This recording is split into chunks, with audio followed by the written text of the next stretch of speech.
So where did we land yesterday? We had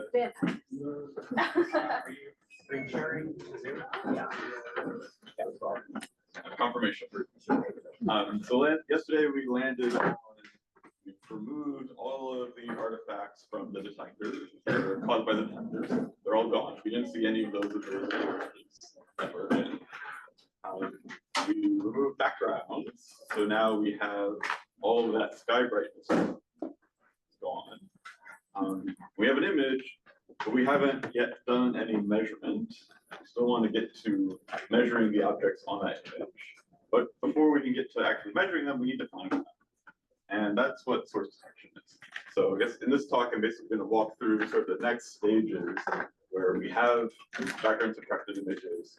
We're going to find the sources on them. We're then going to do sort of the initial stages of measuring them. And then we're going to get to calibration if we make it all the way through. So it's going to be kind of a quick tour through all three steps, but I think we can get there. So,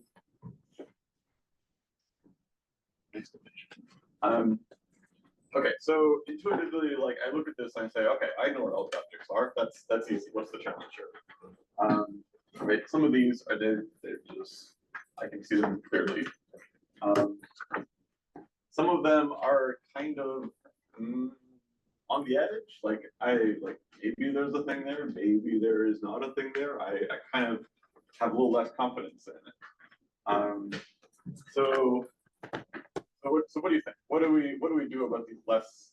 What is an automated process that I can apply to this that will help me like algorithmically start finding objects in this image? Yeah. If you're looking for point source like objects, you can always look for Gaussians in the field of the image, and then if you're getting 2D Gaussians based on the flux from each of those pixels, you can use that to detect sources. Oh. I too would be exactly irritated by that, but somehow I missed it. Okay, yes, we can look for Gaussians is a good way to approximate the PSF. But you said we can look for 2D Gaussians. And the challenge here is that we have to define what does look for mean, right? That's the tricky part. Yes. You can use edge detection, like this kind of gradients, or something to look for edges in features. Edges. Well, edges sounds like these aren't sharp edges, right? I'm not quite sure how to make edge detection work here. Threshold cut and you can do thresholding. Yeah. Okay. So what do you mean by thresholding? Say more words there. Find all the pixels that have about above certain points, the value. Right. So the bright stuff is bright, right? Which means it's going to have lots of counts, which means that's what I'm probably going to want to look for. So, so you're right. You can threshold this, and that'll give you a set of pixels that are like above that threshold, probably like the right place to start. You have one more idea? I was going to suggest that you could do something.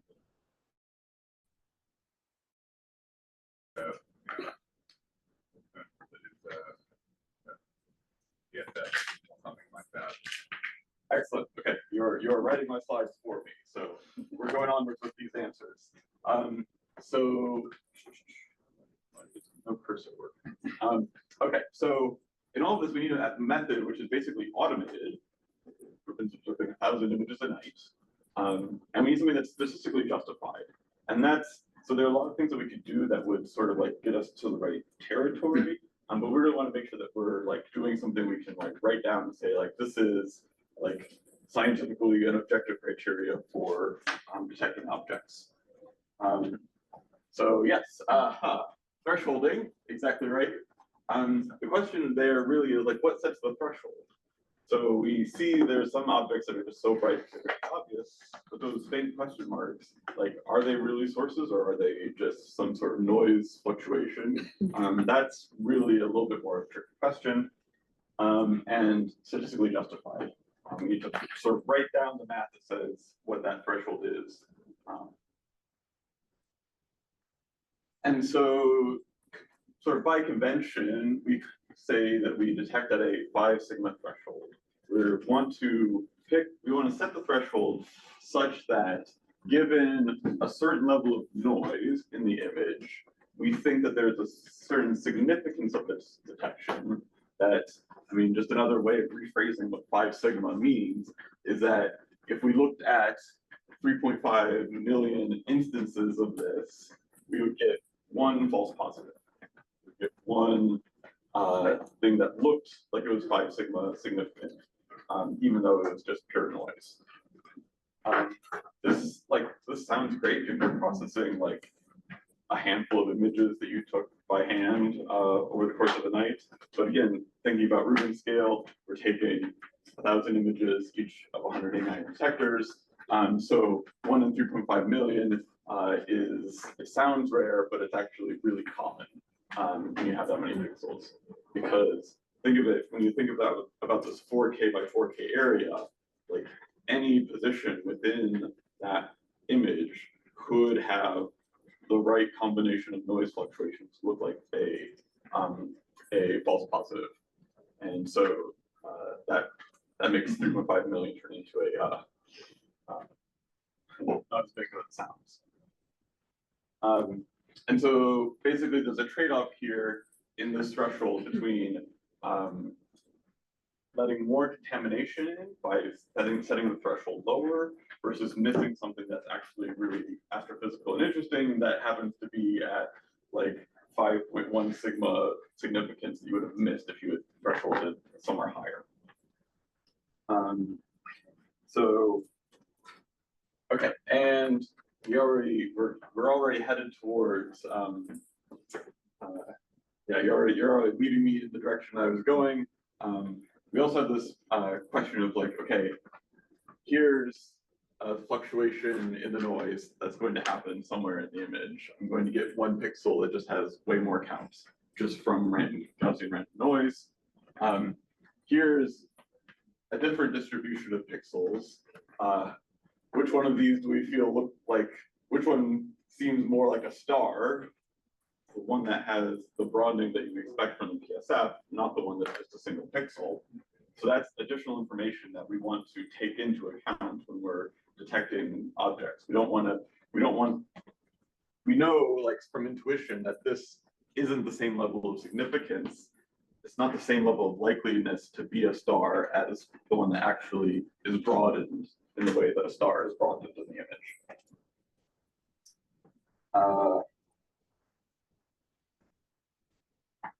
So the signal processing world has a word for this technique, which they call the match filter.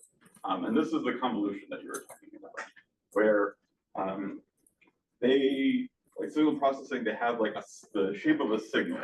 Usually this is like an electrical signal or radio signal that they're observing, and they're trying to match some incoming, I don't know, something they're measuring off of an antenna to the signal that they expect from a given type of radio signal. And so they shift this in time, which is essentially a correlation. Just let's think of this as a convolution, basically, between the signal that they're looking for coming off of the antenna and the actual input data. In our case, we're not necessarily looking for correlations in time, we're looking for correlations in space, pixel space. When people were first teaching me about this, I always get really confused because we think like convolution, I think, oh, that's for smoothing, right? But like, we're not trying to smooth things here. We don't want to like broaden distributions. So it's never really like clicked for me initially. I got so caught up in smoothing. It's not really about smoothing. So let's take our image or sort of position where we think there's a good chance that this might be a star.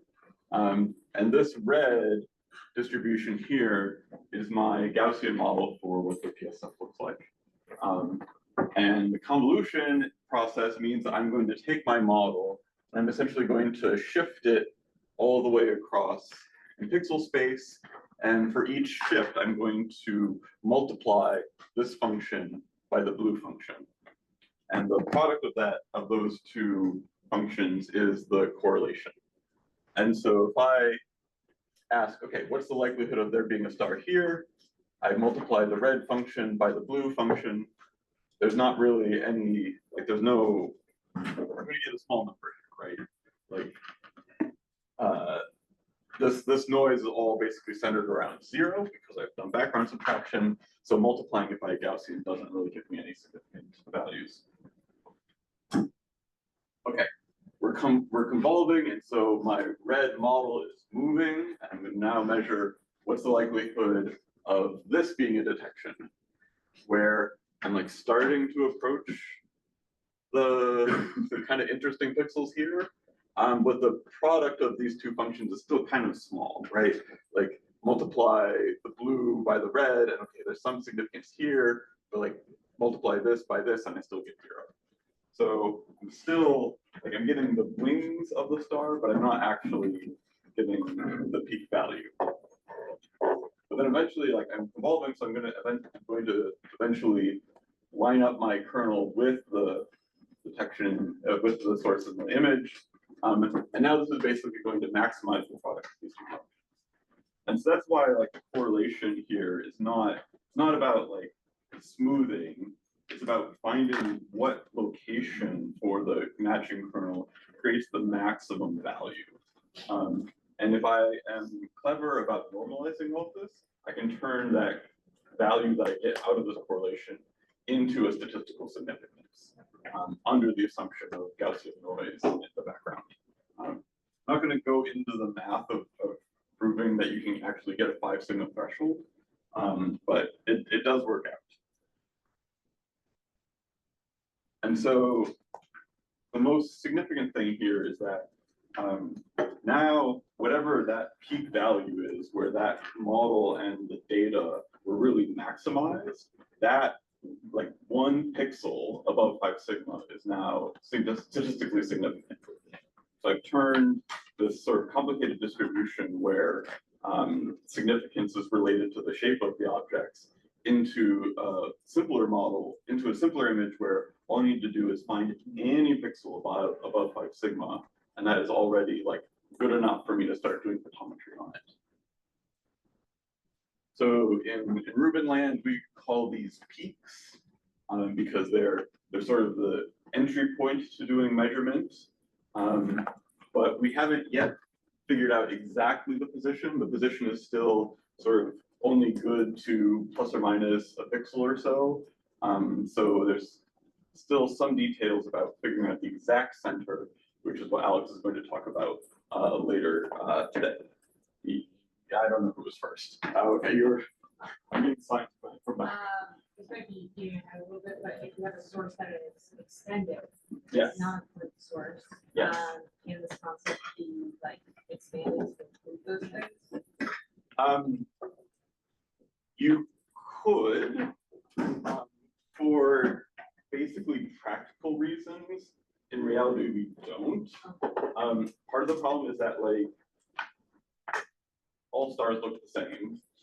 Galaxies are a continuous family of broad shapes. Yeah. And so like once you now you just like have an increase in dimensionality and things become a lot harder. Yeah, and generally like the PSF, like the convolution with the PSF generally finds the galaxies as well. If you really want to get 5 sigma galaxies, do something more sophisticated, but in practice we just run with the PSF model. Yes. I was thinking about inverting the process, like whether you can be more efficient if you put filters based on the 5 sigma threshold, and then after that involve the remaining thing with the PSF model.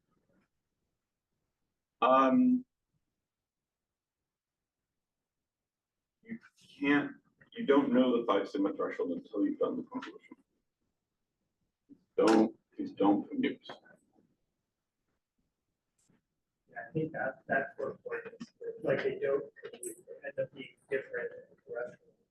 Right? You do 5 sigma, you do the 5 sigma threshold before evolving, then you're basically probing the random 1 pixel fluctuations. Whereas you evolve first, then a group of pixels, each of which are individually 3 sigma fluctuations, would become a much more significant evolved detection. Does that make sense? Like having a group of 3 pixels all next to each other that are all 3 sigma fluctuations is much more unlikely than finding just one of those pixels. And so they are different operations. It's tricky. Think back. So when you say you're creating the 5 sigma threshold after convolution, you mean you're standard deviation of what actually is the 5 sigma? That is the math that I didn't write down, but based on the noise in this image, which I'm going to assert is a Gaussian distribution, and based on the convolution kernel, which let's also assert is a Gaussian, I know what the covariance. Essentially, you're putting the detection image has like a certain amount of covariance and variance, and I can compute that just from straight math, knowing nothing about the data. Just the noise level here and the size of the convolution kernel. Yeah, so in reality, do you do this 1D convolution in X and Y direction, or you actually evolve? It's a 2D convolution. 2D convolution. Yeah. Kind of going back to Kobe's question, but then like in the name of trying to switch, you're not like going pixel by pixel for an entire 4K by 4K image, because there still be some, is there still typically some like basic threshold to try to get rid of pixels usually, like ones that are obviously well within any noise, or No, you have to go pixel by pixel. But okay, this is a thing where like our Python brains think, oh, pixel by pixel, that sounds terrible. But we do, like in Rubin, we do all this in C++, and pixel by pixel is not slow in the same way that it is right for loop in Python. So like actually computers are quite good at this. In the exercise, I'll have you write a terrible slow Python loop because it's educational, but in practice this is actually pretty fast. I mean, convolution is never like fast, but it's not sort of what you would expect if you had to do it by hand in Python. Cool. So do we expect a lot of variance of that 5 sigma threshold, like in the different pixels of your image? Yeah, this is a constant debate of whether like you have like varying levels of noise across the image. Do you like pick one value of the noise for the entire image and assert this is how I'm going to define 5 sigma, or do you let the varying noise like define local 5 sigmas that might change? Like it feels like more correct to always like use what the local variance is, but that introduces like a lot of complicated like feedback that could happen. So if you've like misestimated your background, now you've kind of thrown a lot of things out of whack, and it's getting difficult and impractical. Like they get practically different, even though it might be theoretically the right thing to do. It's a great. Awesome.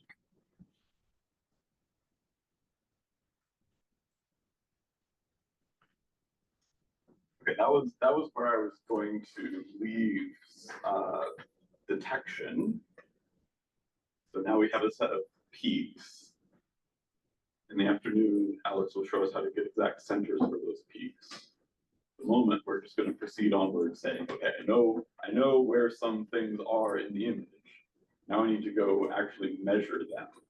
So measurements is just like this whole other realm of the pipelines. And we're going to start with PSF photometry. to just think about stars. Let's not even worry about PSS right now. Let's just do the simplest possible thing we could do to measure the flux of an object, which is aperture photometry. So, okay, I have a star here. It has some number of counts. Aperture photometry just means I'm going to lay down a circle and count up the counts inside of that circle. Okay. Pros of this strategy. Why? What are the advantages of doing this? Increasing the signal. Sorry? Increasing the signal. In what way? Yeah, like the flux view will have enough set of pixels will be larger than the flux will have more pixels. Right. So I'm getting all of the flux in the star and I'm using it to add up to my measurement. So yes, I'm getting most flux from the star for that. Yeah.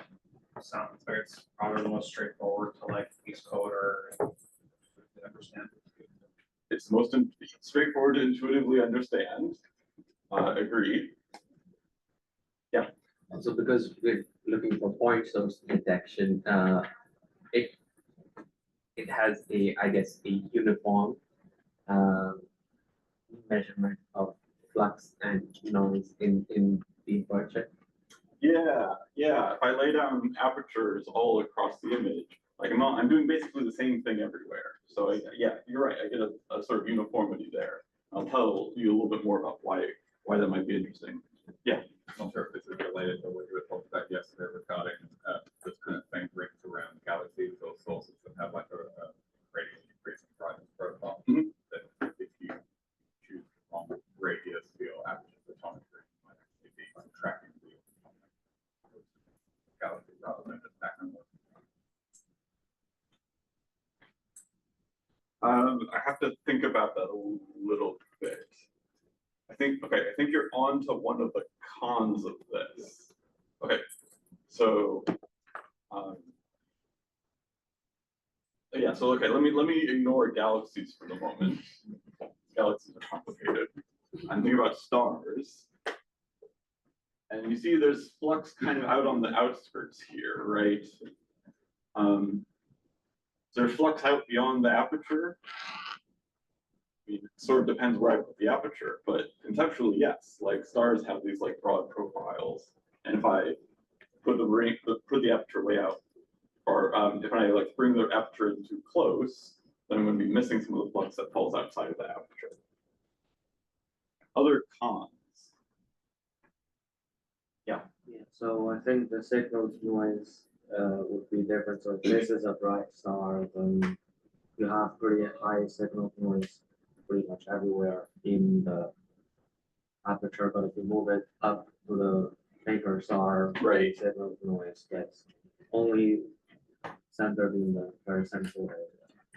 Right. I'm only getting a few pixels with flux from the star. I'm getting a lot of pixels with flux from the background. And those background pixels aren't helping me at all. Totally. Yeah. The amount of the because as you're saying before, the point source function goes out pretty much definitely. You're getting the actual fraction of it encompassed by our aperture depends on how bright the star is. If it's a bright star, then you'll have much more of the PSF of bigger fraction of PSF outside the aperture, whereas if it's a small star, higher fraction inside.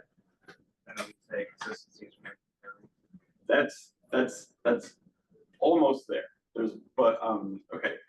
I'll have to tweak that a little bit because if I have a Gaussian, say the star is a Gaussian, and I like make a bright Gaussian and make a faint Gaussian, if I cut that Gaussian at a certain radius, I'm always getting the same fraction of that Gaussian's light inside of that radius.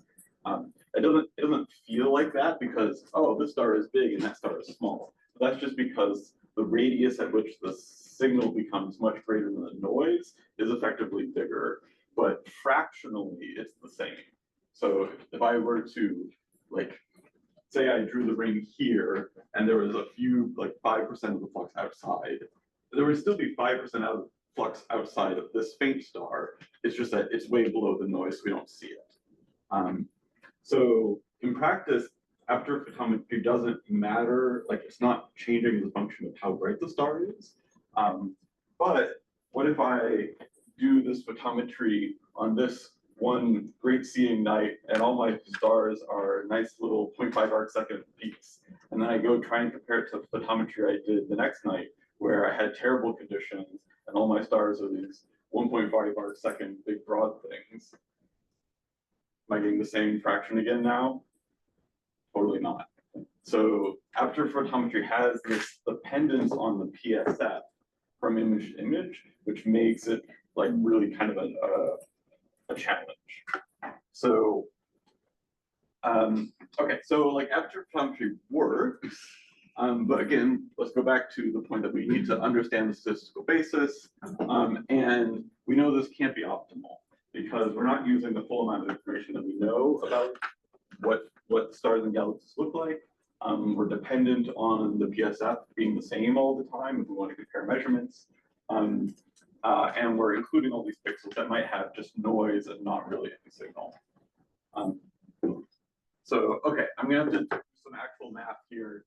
I will try and say words and I will post the slides later so you can look at the actual math on your own time. I have a hard time reading equations on the screen as well. So I'm just going to sort of, this is just some definitions. We need a PSF. We're just going to call that P, and we need to arbitrarily normalize that such that it sums up to 1. Just in our head, we can say this is a Gaussian here. And we're going to ask the question, okay, for a given flux X, like, okay, I hereby ask, is the star a 10 nanojansky star? And in order to answer that question, I need to ask, for each pixel, is it consistent with being drawn from a star at this position with a flux of 10 nanojanskys? And because this Gaussian is the Gaussian of Gaussian noise, I have some flux that I measure in that pixel. I have some model for what I think that flux should be, given my assertion that it's, hey, 10 nanojanskys. And then the Gaussian distribution tells me, okay, how far away is the actual measurement from that model, given my choice of flux for just that pixel. And because I have all of these independent pixels, that every pixel is independent of its neighbor in terms of the noise, we're saying the noise is coming from the sensor or the background. Yeah, right. So Gaussian noise, I just multiply these all together to get a likelihood function. This part is math. I will mostly just leave it here for you to read in the notes.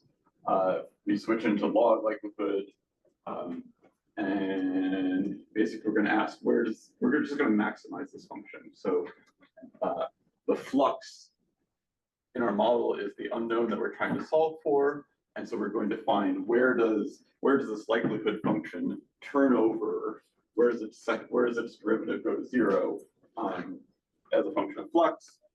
The math here, you can confirm that it works. But we end up with a function where we're basically multiplying the data times the PSF model and summing it, divided by a normalization factor based on the PSF itself. So we're taking the product of the PSF model and the pixels, summing that, dividing by normalization. And that, okay, sure, the math, right, like there's a procedure of the math that should all work out, but I really like having some sort of basic model that I can understand to kind of confirm that it does what I expect. And so I think a really helpful way to think about this is that aperture photometry is just PSF photometry with a really uninformative PSF. So I basically say, what if my PSF is like 0.00011110000 for that aperture. And if I plug that in as my PSF, I basically get the same thing that I did for aperture photometry, which is just summing all the flux. So kind of all the fanciness falls away and we get back to the simple case. I don't want to say anything else there. Okay, this will also be part of the fun you get to have writing this up in Python in the hands-on section later today.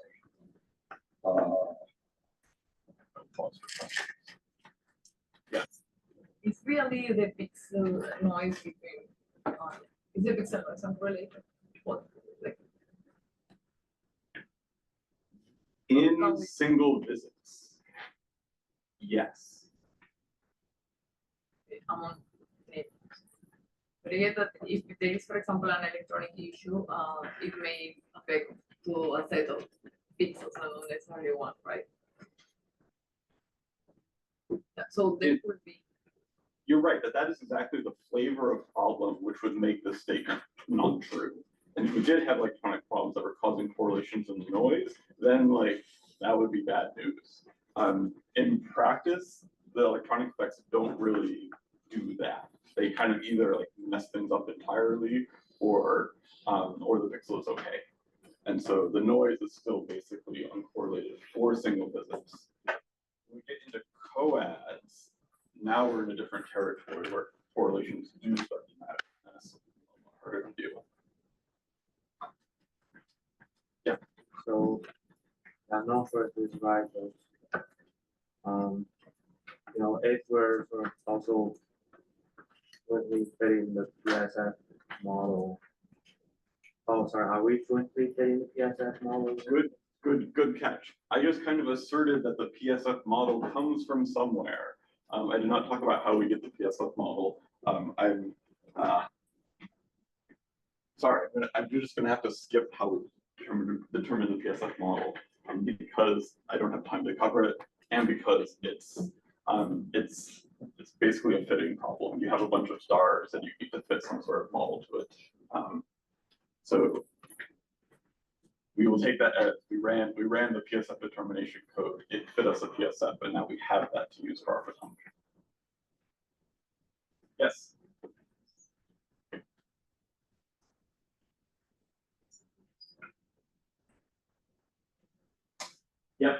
Yep. Brighter shadow gets corrected at the pixel level before this happens.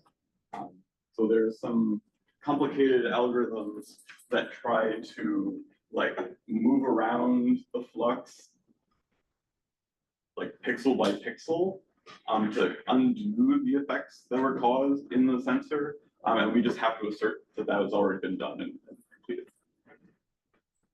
Good catch. Any other questions? Comments, thoughts, feelings? Okay. So I'm kind of walking us through this order of operations. Yeah. Sorry. So match filtering works pixel by pixel, or do you do grading, for example, like because you're using maximum likelihood estimation, can you not break your image into a bunch of grids that you arbitrarily choose and then let match filtering work for grid? I have to like drag my kernel pixel by pixel. Okay, that makes sense. And you could like do every other pixel, but you wouldn't actually save that much. Right, because the smoothing function then just probably result in loss of flux, but Yeah, it would just make change. things harder. Yeah. So this does kind of need to operate pixel by pixel, and it's really like this is really like a convolution, or it's really a convolution. So it's not just like one pixel and one pixel. It's like a whole set of pixels. Yeah. How does this work for different sensors? Yeah, just repeat. New filter is a new image. So we're going to just treat every single image separately. There's people sometimes get into sort of complicated schemes of like combining different filters, like different images from different filters of the same part of the sky to get more statistical significance. It's hard. Theoretically, you might get a little bit of gain there, but it makes life hard.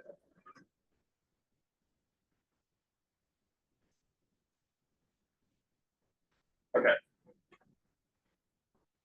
So we've done ISR, done background subtraction, we've done match filtering. This gives us peaks. You're then going to send those peaks into centroiding. That centroiding is going to give us a more precise position than just a plus or minus 1 pixel. We're skipping PSF determination because we ran the PSF determination code and it gave us some answers. We did PSF photometry. So now we have a set of fluxes for objects in our image. And those fluxes are like 1,000 counts. And what we really want is magnitudes. Because that's how we actually measure something. So that means we're going into photometric calibration. That's the last section I have for today. This is where I said in the ISR stages, we're going to like punt on calibration. We're just going to get everything to be sort of on a uniform basis. And now we're coming back and we're doing that calibration to say, what's the actual, like, what are the fluxes in terms of nanojanskis? Okay, so our goal here is basically to put our image on the same standard as the standards that other astronomers use. We're using this as a way of comparing my results to your results, and we need some agreed on standard of what these brightnesses mean. Today, that typically means either comparing to pan-stars or Gaia as your standards. These have such good sky coverage and have really good photometry such that if I can say my images are, or my sources are like this brightness relative to this pan-star star, you can go interpret that for your physics. So this is really the standard of the day. If we were to go back into like 2000 or 1995, before we had all sky digital surveys, calibration looked totally different and was very weird. But things are easier today. So if we're really, really lucky, there might just be some calibration stars, pan-star stars or Gaia stars or some other similar survey that are just in your image. And so you are directly measuring how bright those are. You know that pan-star said this is 21st magnitude. I say it is 1,000 counts, and therefore all I need to do is solve for a constant, because we're sort of asserting, like in the simplest form of calibration, we're asserting that there's just some arbitrary, some scale factor that between the number of counts that I measure in my stars versus the number of counts that pan-stars measured, or the fluxes that pan-stars measured. So this whole magnitudes are logarithmic, so this is an addition in magnitude space. But if we were talking about fluxes, it would be a multiplicative factor. So like the simplest form of calibration is just to like compute the 0 points that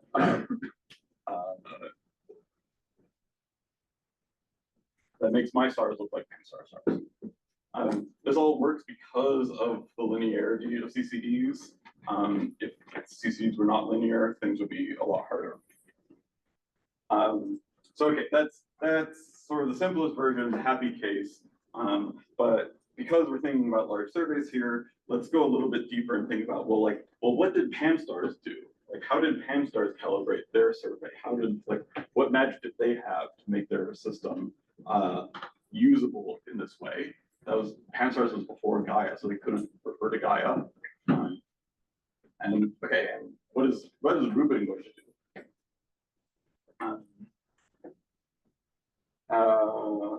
Shoot. Yeah, I'm not going to go into absolute calibration either. That's like how many nanojanskis is like in going into physical units. Okay, so let's just address this first question. Like, what did pan-stars do to calibrate their survey? And this is sort of a fun story. Okay, I have, like, say I'm running my survey only has 2 images. I have one star, which is a pan-star star, so I know how bright that one's supposed to be. But in my other field, I have no pan-star stars. I have no way of calibrating this image. I have no like point of comparison for it. And so, like, if this was the only data I had, I'd be really out of luck here. I couldn't really do much with this image, except sort of by guessing. So what data might I take to prove the situation? Yeah. You, assuming that the known star is not the only star in the image, you get the magnitudes of the other stars, you kind of just inch your way over to the unknown star that you're interested in. Yeah, what do I want to observe? Where do I point the telescope next? Where should I point the telescope next? Like, just whatever stars you have, assuming that are closer but still in the image, you just kind of inch your way over, like, still in the same, like, in the frame for your first frame, just kind of. I'm going to take another image. Take another image in between. In between. That has mutual stars. In between with mutual stars. Yeah, exactly. I need to create like a ladder between my unknown star and the star that I do know. And once I have this, now I have 3 0 points. I have to measure what's the 0 point of this image, what's the 0 point of this image, what's the 0 point of this image. But because essentially I have these 3 numbers I need to know, but I can figure it out what this, I know what this 0 point is because I have my calibrator in it. I know that this image has to agree on how bright the star is with what the first image says. So I can infer what the 0 point is for this one. And for the one over here, I know that this one must agree in both images, and this one must agree in both images. And so I make this sort of chain of reasoning in order to measure the unknown star. This like seems trivial in the 3 image case. And it's kind of amazing that it works to be like thousands of images cases, but it really does. Okay, 2 questions. I don't know who's first. So in this case, calibration star could just mean that's not a bias star. Yeah. And so in that case, though, what if your image is in a different filter? I mean, you're probably not taking image of guided G. Exactly. I can't take images of guided G even if I wanted to, even if I got the physical piece of glass. So even if you have an image that has guided calibration stars in it, what do you need to do to measure the 0 point in the different?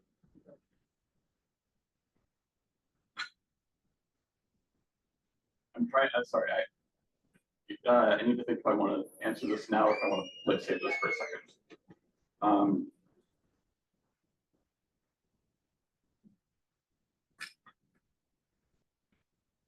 Let me come back to that. Yeah.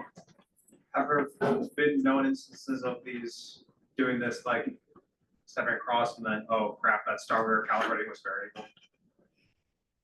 And so therefore it changes, you know. Well, okay. In practice, it's not just one star. You're using a ton of stars, and so that helps a whole lot. Also, in practice, for a long time, the like definition of the magnitude scale was relative to Vega. Vega is a variable star.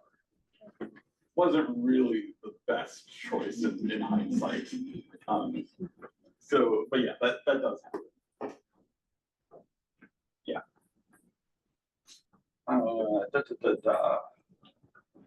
Yeah, and you do like so.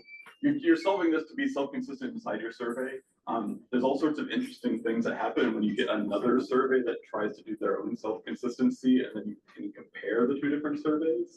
So when we did this calibration for pan-stars, suddenly we see all of these variations in the Sloan calibration that Sloan itself couldn't see because they didn't have like an independent set of comparison points.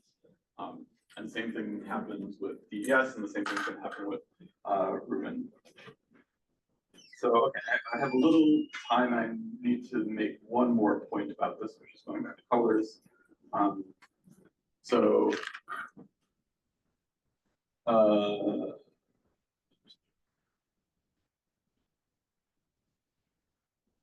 Yeah, this is basically what I said. We're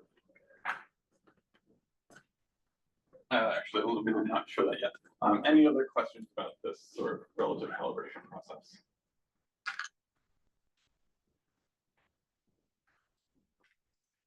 Okay. So actually, let me stick the slide. So okay, so we're going to treat pan-stars or Gaia as a consistent photometric system. So I can say, okay, I measured my images relative to pan-stars, and everyone else in the astronomical community can know what that means and compare their data to it. Doesn't mean perfect, doesn't mean absolute, but it's generally really good. I have the references to the process, to the papers describing this process for Sloan, pan-stars, and DES. Okay, we have to talk about color dependence, because this is where things get really kind of more interesting.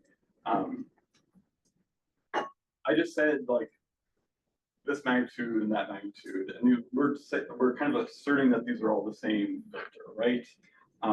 But there's two questions. There's two issues here. One is if they're not really the same filter, like Gaia has this big, broad G-band filter, and Rubin's G-band filter is like half that in spectral width. But also just like DES, they bought a G-band filter, which is like not quite exactly the same as Rubin's G-band filter. Like there's just variations that happen in the hardware.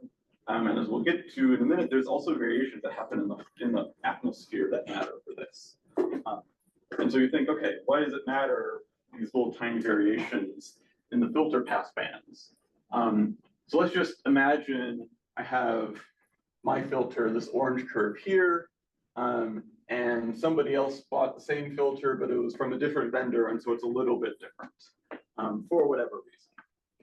And okay, I will just say I'm going to calibrate to their survey. If I'm measuring an object with a flat spectrum, we're going to get the same number. Great, this was the easy case. If I measure a blue star, I'm going to measure a little bit more flux than they are. And so my measurement of the star is going to be, say, 1.1, their star is going to be 1.0. And now if I go measure another object and it's a red star, I'm going to measure a little bit less flux, they're going to measure a little bit more flux. And so we're going to be off by a little bit. And that, like, that's a really challenging to do. So like, what it's saying is that even though I can adjust the 0 point, I've said like, oh, let's make the 0 point such as our surveys agree. I can't pick one 0 point which both corrects for all the blue stars in my image and all the red stars in the image at the same time. There's going to be some noise, there's going to be some systematic error that's introduced by the fact that I'm measuring a little bit bluer than the survey that I'm calibrating to. All the stars are going to respond a little bit differently. And maybe that's just noise, but it's also like a systematic, and it's also a significant like noise floor on being able to do precision photometry. So this really does matter. And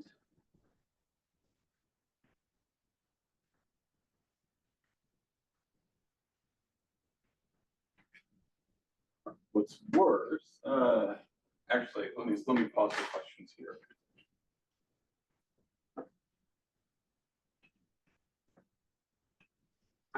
Yeah. So do surveys, like, is that known information that where that filter exactly falls for each survey? Yeah. Yes. So when when you buy a filter from the vendor, you say, I want the edges to be here and here, and I want this transmission. The filter vendor, they like take a spectrum of it in the lab as part of the data that they send to you. And then we inevitably go measure it again just to make sure that the vendor sent us exactly the right thing. That's sort of, it's easy to do for the filter because that's like a piece of glass you can just take out and put in an instrument. But there's more that contributes to this. So the lenses also have a bit of spectral dependence on them. We were talking about the AR coatings on the sensors.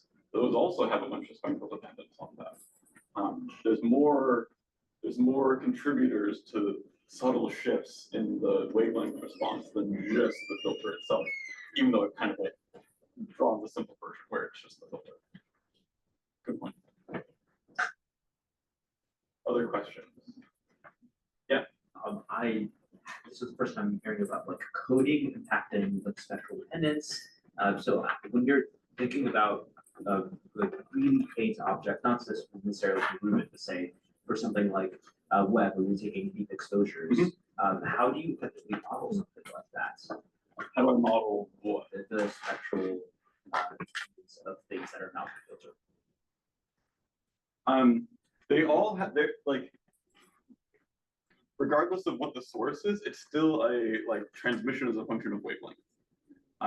Because none of these can do anything wild like shift flux from one wavelength to the other. All they can do is extinct wavelength out, extinct flux out of a given wavelength.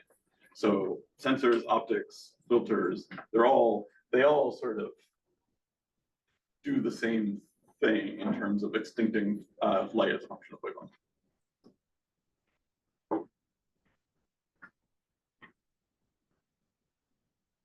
Yes. This is less of a scientific question, more of a yeah. Why do different optical telescopes have different filters? Why is there no like standardized? Because they're called U busy filters, but why do each one of them have a different U coverage, G coverage, and so on and so forth? Is this just a manufacturer thing?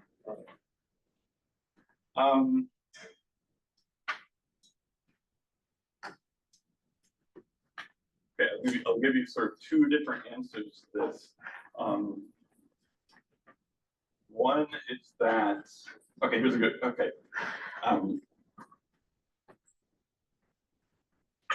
Okay, a few examples of like where there's dependence, the differences between systems. So we're talking about like the filter defines the transmission, but like I was just saying, it's more than just the filter, it's also the sensors. And so Z-band in Sloan, there was no red cutoff in the filter because the sensors became insensitive to red light at some point. And so the Z-band, like the filter transmission curve, I'm going to show the Rubin one here. Okay, so this is Z-band. In Sloan, it was like this and dropping. And so like there's nothing you could do with Sloan. There's no filter you could choose that would make their Z-band look like Rubin's Z-band because we just have different detectors.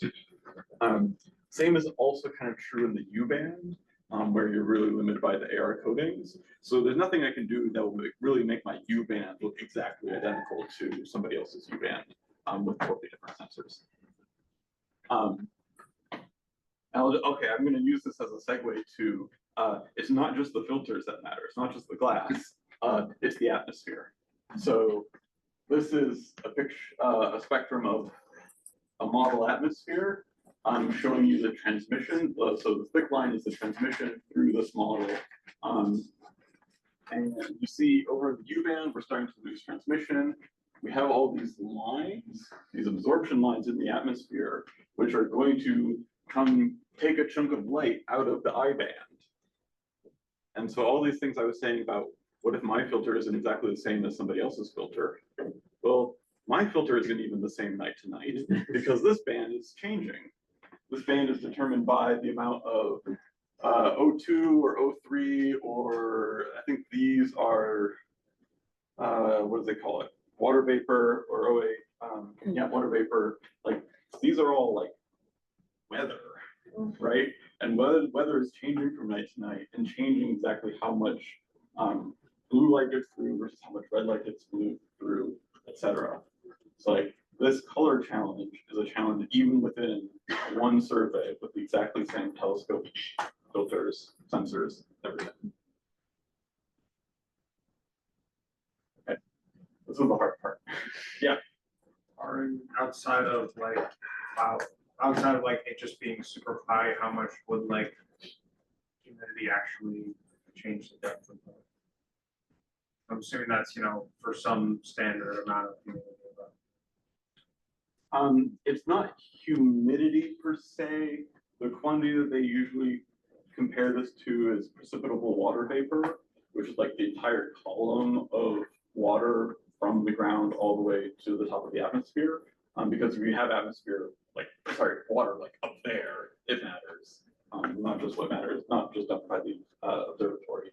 So that's like the one like principal component that can vary. The other is that the aerosol content is another thing that people try and measure that can vary from night to night. This gets into all sorts of weird atmospheric knowledge, like I'll expose. There was like a volcano that dumped a bunch of sulfur into the air, and DES saw that. Yeah, I don't remember. Yeah. I think also the surveys that have picked up wildfires, you can actually see it in the calibration data. Yeah, There's right. extra smoke in the atmosphere. Right, and Pan-STARRS had a time period where there was some additional atmospheric component that we didn't understand that like appeared and then disappeared. So there's all sorts of stuff going on there. Yeah. In your opinion, do you think that this will like accurately characterize how much some of these lines are changing fluxes, and like, is that actually propagated to certainties that you get out of these surveys? We're almost out of time, but you're asking me to go to my backup slide. Which that we have a whole other telescope at Rubin, just for the sake of measuring these atmospheric lines. This is challenging. It's sort of like an experiment of its own. This is a spectrograph, really. It's just going to measure bright stars all the time in order to measure oxygen lines and aerosols, etc. We will see how well it works compared to being able to calibrate with the broadband photometry itself. So like, no guarantees yet, but like, we're going to do the experiment and see. It's going to be interesting. What's the little red one? That's the seeing monitor. That's the dim. Yeah. You can tell this is an old picture. This is the telescope. It's a 1.2 meter. Yeah, it's running all the time right now. It's been running for a few years. It's been really interesting. Okay, we're almost out of time. Any last questions?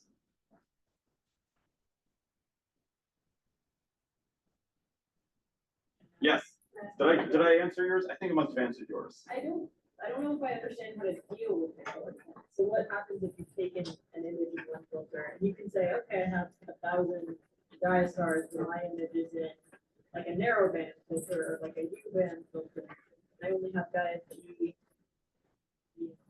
Yeah, so this is hard, and it's like on the kind of the forefront of like people experimenting with calibration. But I think the simple version that I hold in my head is that when I showed those 3 images that we were doing a relative calibration of, you basically need to have some simple model of the atmosphere for each of those. Just a little bit of like how much am I losing blue flux versus red flux, and I'm inferring that for each night of observing, and that gives me, that's like an additional model parameter. If I have enough images, then I can hopefully solve for that. But it becomes more dimensionality, it's just more challenges. So You also have the spectrum of options. So within the NRP, you have whatever it is, 50 of the flux in narrower wavelength intervals. So you can build synthetic filters from. So there's a package that basically transforms those Gaia measurements into band passes for pan stars or SDSS. But the limit is that that's only for brighter stars. You know, the signals from the sky. So when you get to these large ground-based telescopes, you end up saturating your overlap of phase and the Gaia and the brightness of the ground-based surveys leaves you not so many. And I think if we could push that down, a lot of calibration will become more or less a solved problem. Like it almost is at the 1% level. Like we have enough catalogs over the entire sky that if you have a new survey, you can pretty much calibrate it for 1 or 2% in GRIs. U-band is harder, wide-band. If Gaia went another 2 magnitudes deeper, I think we could say it was a solved.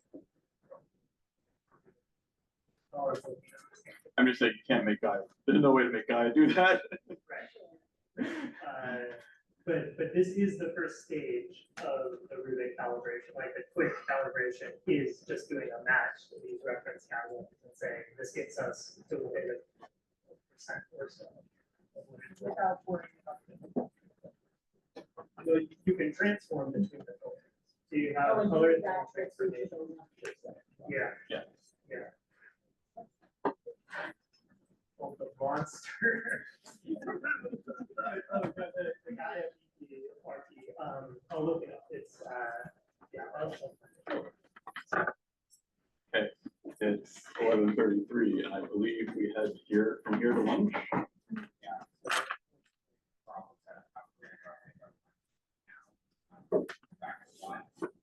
Looks like Michelle